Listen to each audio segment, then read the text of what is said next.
BJP का suspend MLA Raja Singh हादसे में बाल बाल बच गया।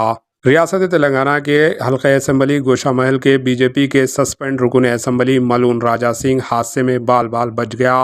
वो जिस बुलेट प्रूफ गाड़ी में सफ़र कर रहा था, इसका टायर गाड़ी से अलग हो गया।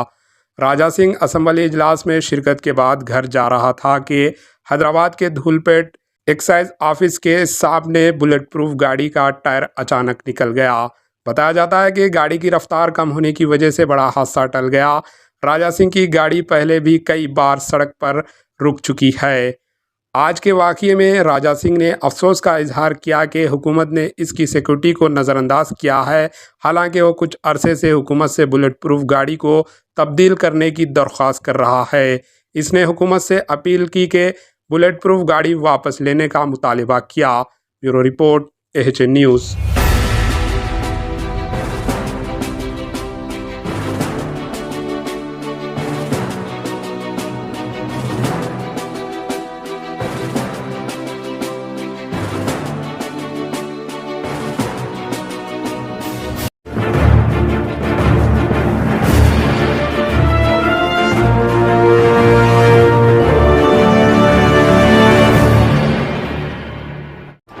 AHN न्यूज़ को लाइक करें, शेयर करें और सब्सक्राइब करना ना भूलें।